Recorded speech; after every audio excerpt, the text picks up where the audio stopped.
All right, Lynn McNally played played tennis at Northwestern, former tennis professional on the early circuit. You built a reputation as one of the most respected coaches in the Midwest and across the U.S. I'm excited to have you here. Thanks for having me. Yeah, let's start at the beginning. You've lived every angle in tennis. Let's start with your journey as a junior player to Northwestern to the early tour.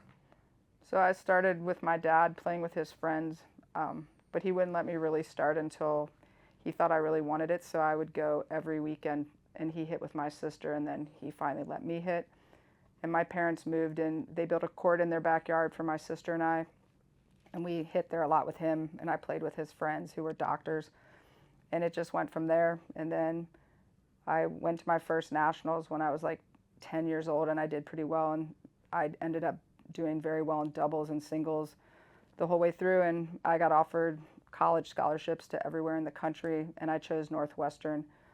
And then after that, I had some injuries in college, and I wasn't going to play anymore. And one of my college teammates from Minnesota asked me to go with her for the summer, and I ended up went doing pretty well, and I needed one more tournament to get a pro ranking. So I went to Japan with my mom for 7 weeks, and I got my tournament the first time, and I just played for a little bit, but it was hard doing it by yourself.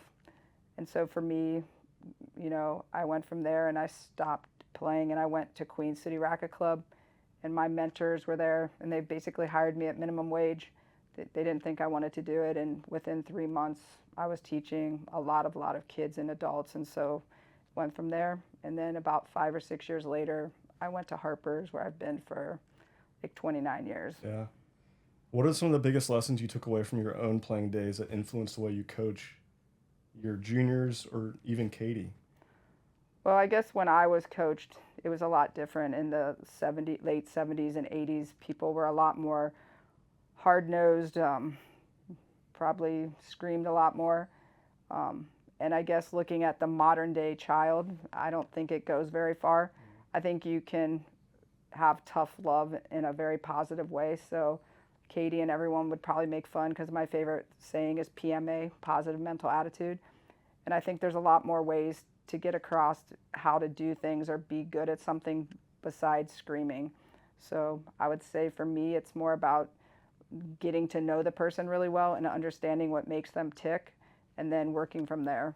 Because I think a lot of people who coach, they just go out and coach, and if they don't really understand the person or the adult or what is their background, it's really hard to do it. Because really, tennis and all modern day sports are so much more than just the sport. Yeah, there's such a huge, the mental game plays such a huge part in sports, and as a coach, you got to wear that hat as well too. Exactly. So when I started my program with my partner in 2019, and I renamed it from what Harper's had it was called T3, and he was like, "What does that mean?" And I was like, "Total tennis training." So to me, it was not only tennis, it was mind and also body. So I have a fitness person out there, and then I have a sports psychologist that has worked with our program the whole time. And I got to be honest with you, in today's sports, I think that the mind and the fitness are as important, if not more important, than the tennis part. Yeah, and I think tennis is also it's kind of like baseball. It's a game of failure. You're not going to win all the time. You've got to understand how to fail, but fail and succeed, and learn from those failures too. So I agree, and if you really look at tennis, and I'm sort of a tennis geek, probably that's all I do. Most of the people on the pro tour have losing records, yeah, except the girls, maybe, and men in the top 20, 30 in the world.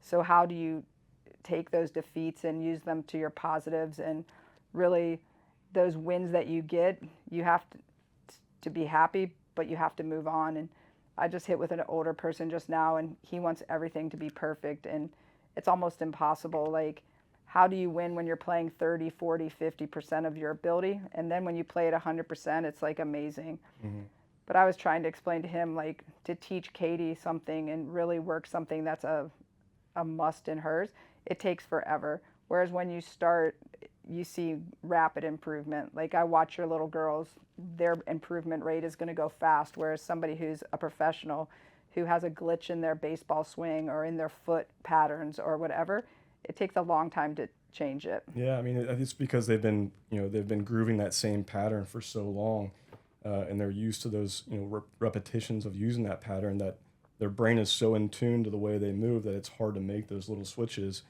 Kind of leads us into our next point is, tennis has its own unique movement pattern, right? There's rotation, loading, deceleration, footwork.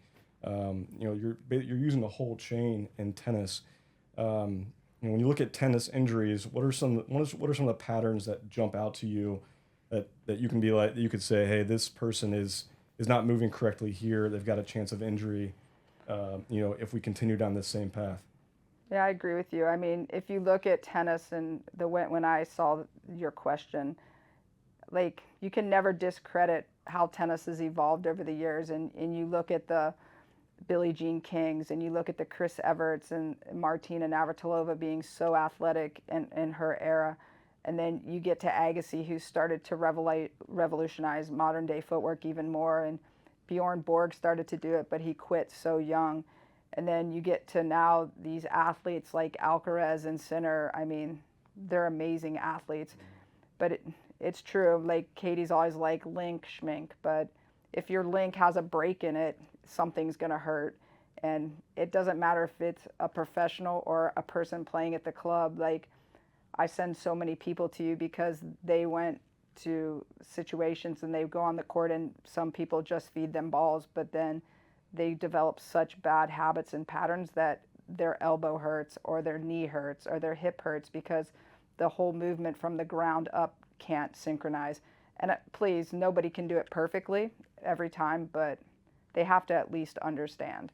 Yeah, and that's where the kinetic sequencing is so important, and the people who understand how to do it and do it well are the people who are playing professional tennis. That's why, it's hard to be able to understand those different that sequencing that needs to occur from the ground up, and with regards to hip rotation and torso rotation, stuff like that, which leads to better mechanics, explosiveness, reducing injury, stuff like that.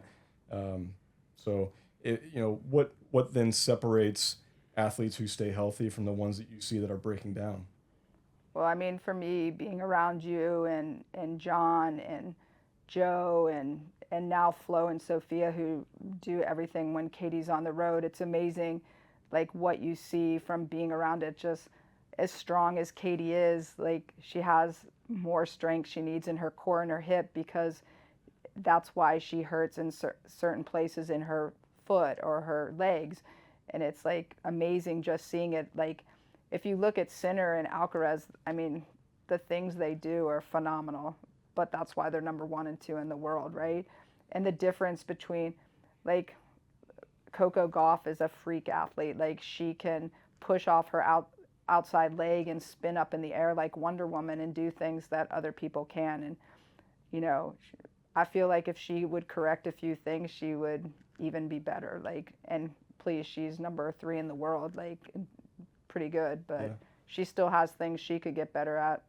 So when you look at like the juniors that you work with at Harper's, and you see some like faulty patterns, is there something that really stands out that you could see from, a general, population of juniors, where if you see that poor movement quality or pattern can lead to injury? Is there something you see repetitively with younger tennis players?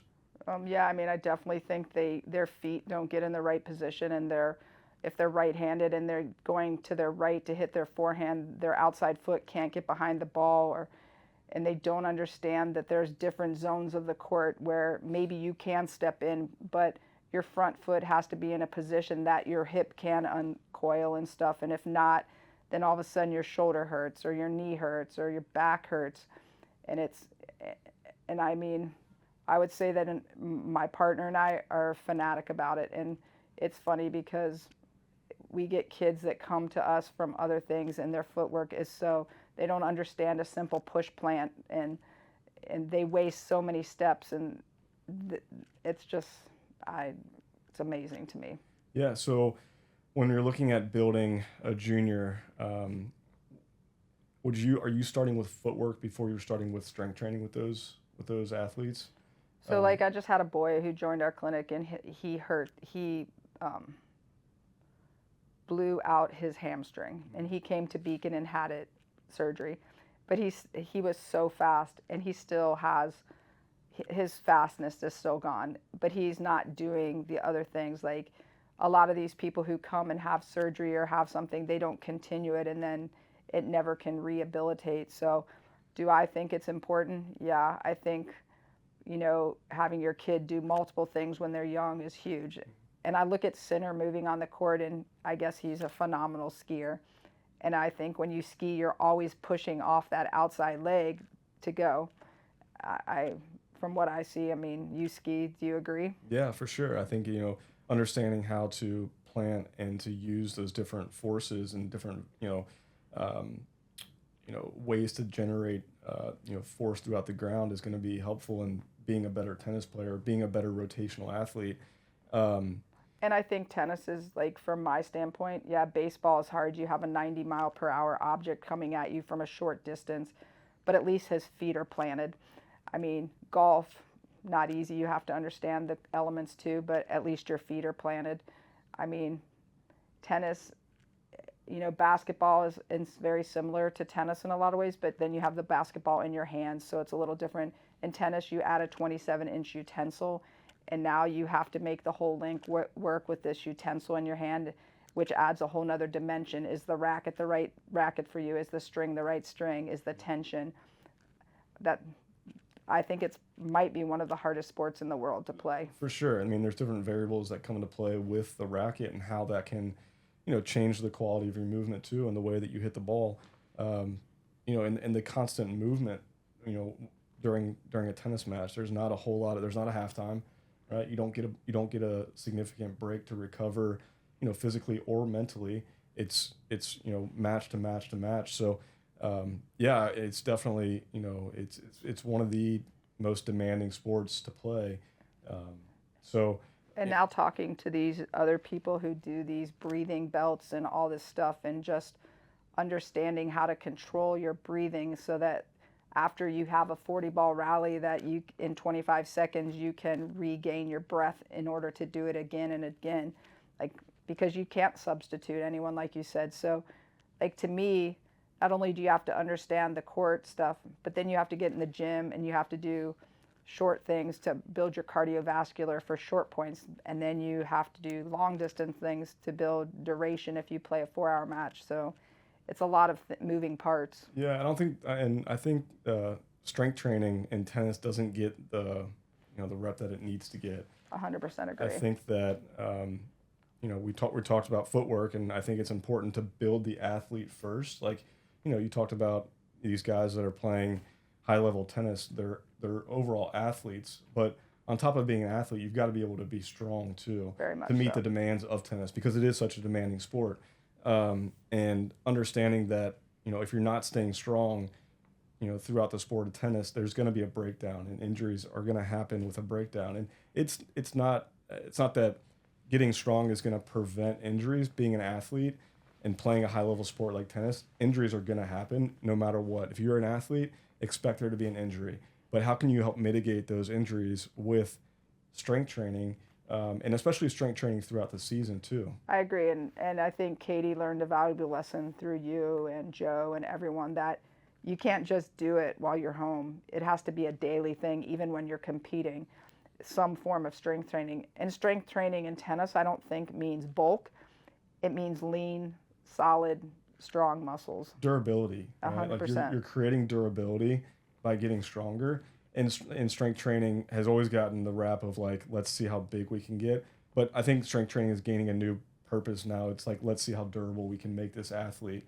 And that's a huge role in tennis or any sport, is how can we create an athlete to be able to meet the work capacity or workload that's put on them with that sport. And I even think in, like, little kids, red, green, and orange ball, there's a way to create strength at that age without putting you in a gym.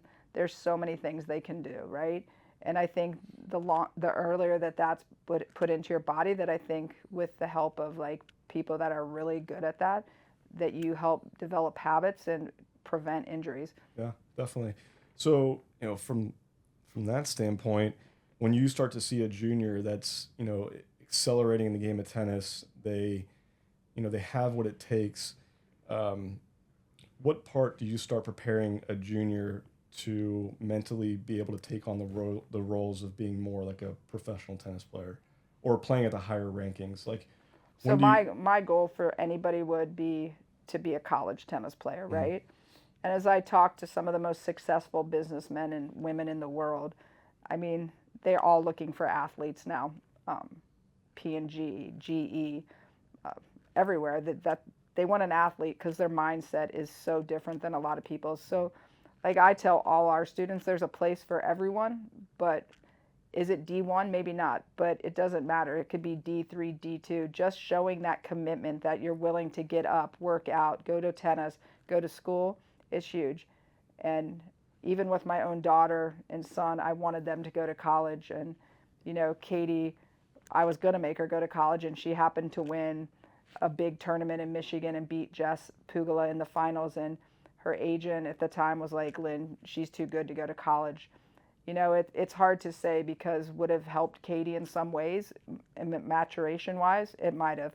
But, in Caty's in my world, God has a plan for everyone. So that was his plan. And, she's had some dips and valleys, but truly, as someone who is her mom and her coach, as hard as it is to say, I think it's helped her in a lot of ways Yeah. as a So, person. so then what do you do for those athletes that are taking the next step from high school tennis to college tennis? How do you prepare them mentally? What do you say to them? What do they need to do? How do they need to approach tennis differently? Well, it's funny you ask because last night I talked to Brown's coach for one of my students, and he's the new coach there, and one of my other students played there for 4 years and had a very good career. And I mean, his biggest problem is he has a live arm and he has talent and he's extremely intelligent, but he needs to put on 20 pounds of lean muscle. I mean, he's just not strong. And the sad thing is he willing to get up and grind it out before school, after school, or whatever? Because I think, really, like I said before, you can be on the court, but if you can put the extra time in the gym and everything, that's really where it's going to help. So to me, it's like being able to do everything. Like I walk by kids every day. We have a young man who just started doing 4 days a week.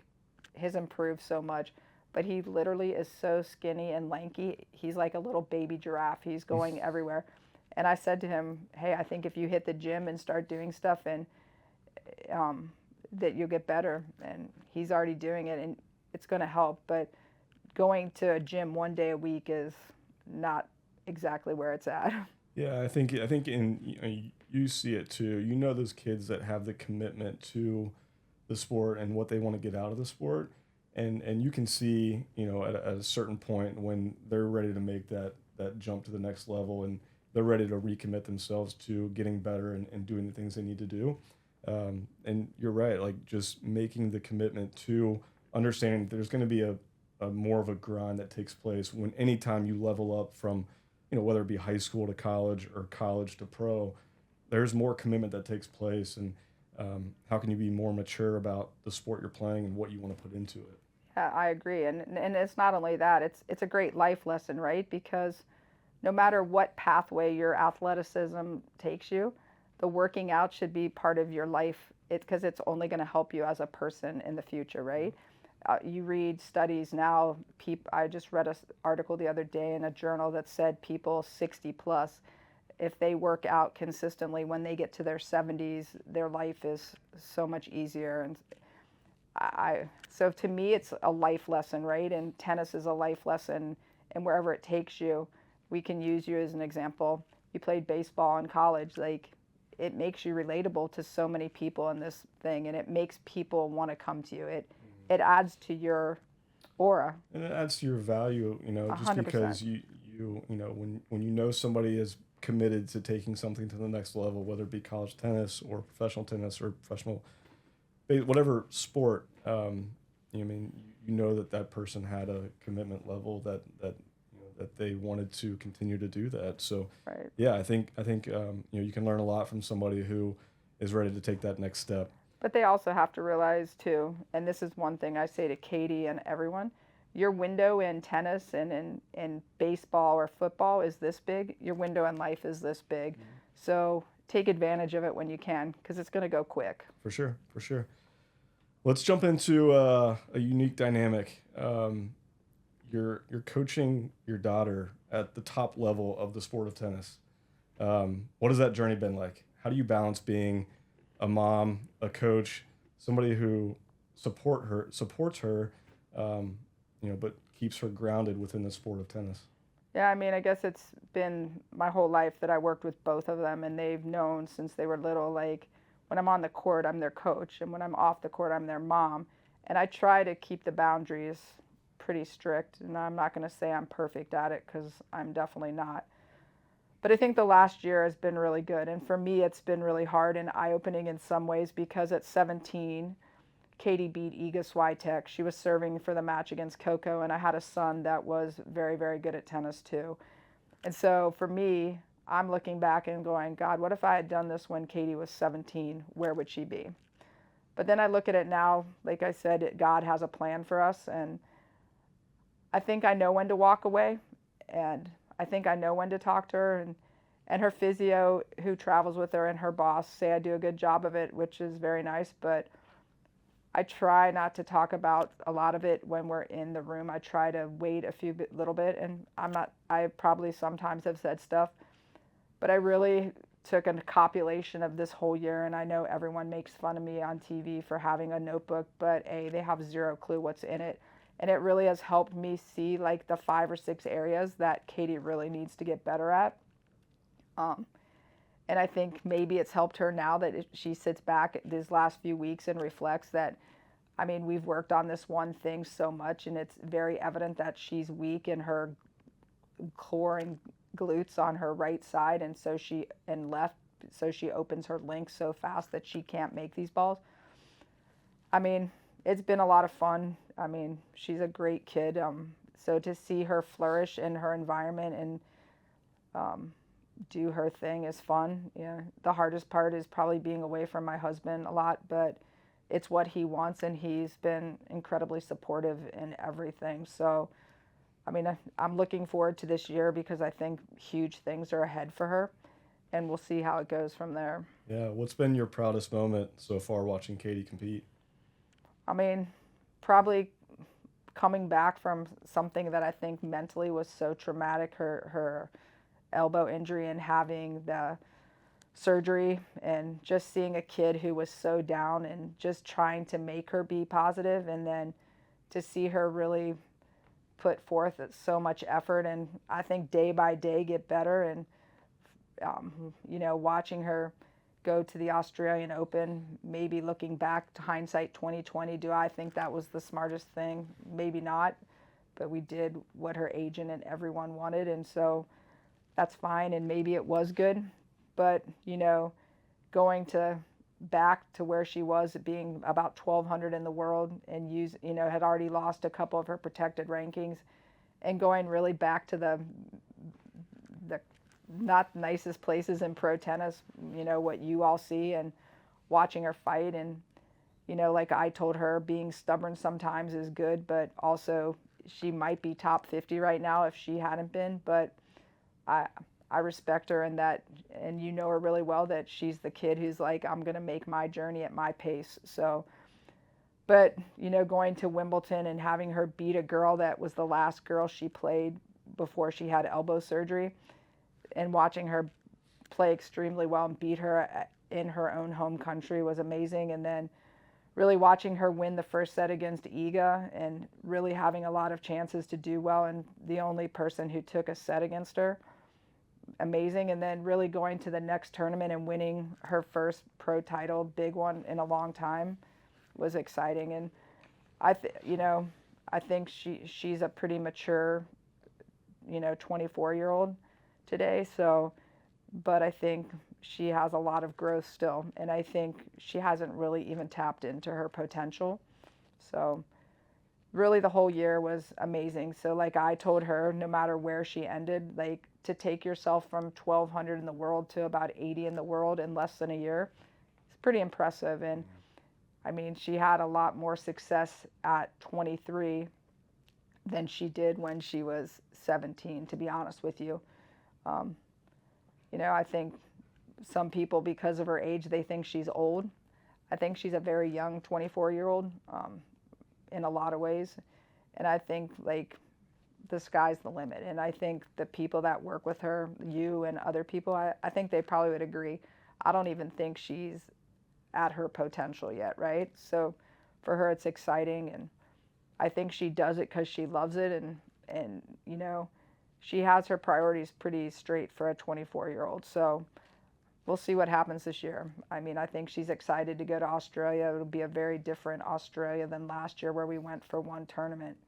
Um, it's grueling. I mean, she travels a lot of miles and does a lot of things. Yeah, I mean, I never knew it until I started working with Caty what the journey of a tennis season looks like, and it's tough. I mean, there's traveling, losing a tournament or winning a tournament, traveling the next day to play in the tournament the next day, right? So it's like you got to have a quick refresh, and you got to be able to either forget things quickly or move on quickly too. But yeah, I mean, her recovering from Tommy John surgery and coming back and playing as well as she did in this last season, it's a huge testament to, you know, her mental maturity, but also like being a supportive person for her as her coach too. I mean, like I would say, her whole team that from the day she had surgery on, it's a testament to everyone, right?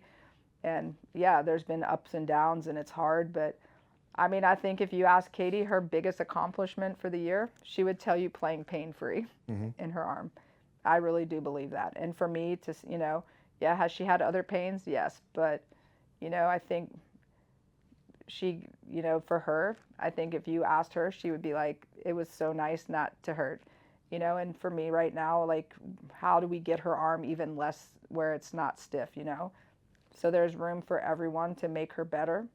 And really, she's her biggest person to make her better, right? We are only catalysts to it. Right.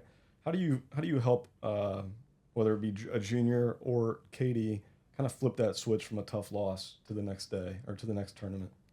I mean, sometimes it's harder than others because some people don't forget. Um, but everybody loses, and there's all different losses in life. And so for me, it's a great learning experience. I mean, people lose parents, people lose grandparents, people lose their own children, like, people lose their friends. Like, you know, if you sit there and sulk about it too long, it becomes so bad. But what positives do you take out of it, or what things did you learn from that person or that situation that makes you better, right? Um, I mean, I had another young woman who I coached who was on the pro tour who got top 100 in the world, and I remember giving her a book that I've given to many people, The Little Engine That Could. He goes up, he goes down, he goes up and he goes down, and finally accomplishes it. But she had such a hard time of letting go. And I really think that for her, that's why she didn't get even higher. An incredible athlete. And so for Caty, I'm like, you're going to lose, you know? And when, the day she accomplishes what she really wants, it would be amazing. And maybe she never will, but it doesn't matter because she's already done amazing things.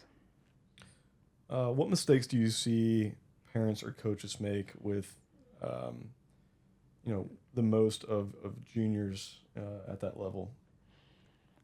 Oh, wow. Loaded topic. Yeah, very. Well, I think that criticizing, going after your kids, um, that's bad, but also blaming other people all the time, blaming the ref, blaming the balls, blaming the sun. It's like, and I think a lot of parents that I watch, and being privileged to go to a bunch of USTA camps with Caty and John and other students of mine, it's amazing that they don't see like the other perspective, just like a simple thing as an umpire, right? Those people go to school, they take tests, and I've taken it, and it's not all what you think it is, and so these people rip them. I'm like, well, you go take it and do it, right? And I think for some parents, they live vicariously through their children, right? Um, I mean, I hope my kids are better than me. That's my job. is to raise them and for them to be better than John and I. And I think so many parents that maybe they didn't get to do it or they didn't have the experiences and they feel maybe cheated. And so there's so much pressure put on those kids. And I've had kids who are so talented and the parents are so hard that the kid basically quits and never does it. Well, and it's interesting because you played tennis at a high level, right? You also see like friends of mine who have kids that are playing sports that I played with in college. We played at a high level. I think it feels like the demands that we're putting on our kids is more of like, have fun right now. When you're a young kid and you're learning the sport, and even at a junior level, like have fun with the sport. If you love it, you're gonna take off, right? And I think that one thing parents need to understand is like let the kids have fun, let them make friends, let them enjoy what they're doing. Try to ease up on the criticism a little bit. Like they don't need to be criticized when they're out there trying. If it's something they want to do, let them have fun with it. Well, I mean, that's to me, and isn't that why you hire a coach? Or isn't that why you put them on a team to let that people do their job? And there's so many parents that can't let that happen, right? They think they're the backseat driver and everything, right? It's hard. For me, it doesn't bother me anymore. Maybe when I was younger, I would say it did. But now I'm at a point in my life and in my career where I'm like, if you don't want to be on the court with me, that's fine. So, but when you're younger and you're starting out and you try so hard to get your business going or whatever, I think you might care a lot more. But it really is about them. And the sad thing is like you want your kid to love you when you're older, right? You don't want your kid to have this demise for you and the hatred because you were so hard. There's other things you can be hard on. For me, a sport is a gift, and and you're right, it should be fun. If your kid is shooting cocaine or stuff that's a little bit different, the way I'd address that would probably be a little harsher. But a tennis ball, a soccer ball, I mean, to me, to see your two girls like smiling and having fun playing tennis, I mean, that's where it's at, right? And if they love it, that's great. But when you let your kid play tennis or golf, you're giving them a life skill for life, right? Yeah. I mean, you're not going to be playing soccer when you're 50 or 60 years old. Yeah, and I think for kids and juniors, it should be looked at as like an escape, right? It's a way for them to escape, to get movement, to learn how to get stronger, learn how to be committed to something, but it's an escape from some of the other realities of the tough things of life. So I think we need to help treat it more like that. I agree with you. I mean, it's hard to be a kid in today's world. When I grew up, and I joke with Caty and John all the time, I went to Japan for 7 weeks with a Berlitz and a map. Caty goes to Japan with a cell phone that does everything for her, right? And so, but I also think that cell phone is a huge detriment in their life. And I had to put it in effect in our clinic that you have to put it in the bag for 2 hours. When I was your age, if there was an emergency, they called the club and the person came down and got you. So I would hope if there was that big of an emergency, your parents would call the club, right? Or whatever. Because some of them they're life locked. And I'll put my own kids in that. They can't even get out of bed without looking at their cell phone.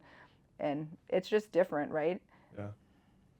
It's tough. I mean, it's tough because it's the dopamine fix that that we all get from looking at Instagram or looking at our phones. So it's a tough habit to break, but I think it's a good rule to put in place is put your phone away. Like this is 2 hours to come out here to enjoy tennis, to get better at something, and just move your body and escape some of the other things of school and stuff like that. I mean, I would say it's harder to be a kid today than it was when I was a kid. No doubt. Because of so many things. For sure. We're going to jump into a different topic, something that is probably not discussed as much as it should be, but we see a lot of injuries in women, female athletes in the 30s, 40s, 50s, and there's a lot of women that play tennis at Harper's, in that age group, whether it be pickleball, tennis, platform tennis, that's perimenopause and menopause, and there's a fluctuation in hormones and estrogen levels are dropping, which means tendons aren't as elastic. There's bone loss, all those things are occurring. what would be something that you would tell women in that age that they need to do to help maintain their durability while they play tennis? So one of my clients who was having a lot of problems, I sent her here to you and to Morgan. And I look at what it's done for her, and she finally gets it. But it's right. I mean, in perimenopause, your periods are slowing down. And for a lot of people, that's all different ages. So, you don't know. But the one thing I would say is keep active. I mean, do strength training, go to someone. And if you can't go 4 times a week with them, have them write something up for you and do it. Like walk so many steps a day. I think you're supposed to walk about 10,000 steps a day, which is what equivalent to about 5 miles. Yeah, something around that. I mean, stay active because I look at this lady and what it's done for her is absolutely incredible. And there's so many venues. And I mean, I look at her, she had her knee replaced, and in 6 weeks she was back on the tennis court, which is pretty unbelievable. But I mean, she does her Pilates, she comes to you, she does all this stuff, and she was so strong that I think in those areas around her, it made the recovery so much easier. But we all know if you exercise that your estrogen levels and everything will at least stay a little bit in tune and your bone mass will still grow. And I mean, you're the expert in that. I can only speak on the topic of what I know. Yeah, and I mean, like we said, you see, it's a period of kind of if we're not staying strong, if there's not this mesh of strength training and resistance work during that age range, if you're going out on a tennis court and you're putting your body into positions that are stressing it repetitively, there's going to be breakdown. And we talked about some of the meeting the work capacity earlier with juniors, right? To help reduce injury, they need to be able to meet the work capacity that is placed on them in tennis. So I think the same thing takes place in the age range of women that are going through perimenopause and menopause. Is being active is great, right? Like going out and playing tennis is great, but if you're not maintaining proper workload, if for some reason, your body, if you're reducing strength, if you're not staying strong while you're playing, you're increasing your chance for injuries. So I think it's something that I wish more, it was talked about more, is the importance of strength training for women in that age range, and especially active women, to make sure we're not, continuing to see this spike in musculoskeletal injuries, because that's what will happen is as the hormones fluctuate, you have a reduce in estrogen, so you have increased stress put on tendons. Weaker tendons is going to increase tennis elbow, golfer's elbow, plantar fasciitis, all those things, and that's what we see a lot with women that are playing tennis, is those types of injuries. And it's all, yeah, I agree. And it's funny because I remember when I sent somebody to Dr. Chaw and he said, "Oh, I love pickleball because pickleball brings a lot of injuries too." And it's funny because all these older people think that pickleball is less stress, but there's a lot of bending in your back and your quads and your hamstrings need to be strong. And so you see a lot of injuries. And I know my guy on my team who's an eye doctor, he sees people with eye injuries who don't want to wear glasses or something, but even though it's a smaller court, you're still utilizing things that need to be strength trained. For sure. And flexibility. In our program, we do a dynamic warm-up all the time, and people are like, "What's that?" Stretching. It's a movement with stretching that takes place. It's just not a static stretch.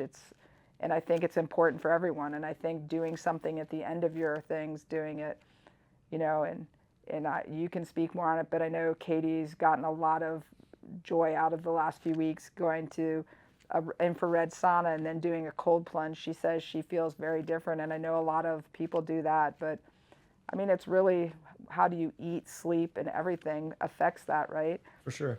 And that's something we haven't talked a whole lot about is the mobility portion of it. We've talked a lot about strengthening and how important strengthening is, but mobility is such an important factor as well. Essentially, your body is as alternating from, it's like a pattern of alternating from stability to mobility. So there's areas of the body that need mobility, and if we're not providing that mobility for those areas, we're going to be compensating elsewhere. So that's when the chain breaks down, and that's also when injuries occur. So staying on top of a mobility routine, a good dynamic warm up.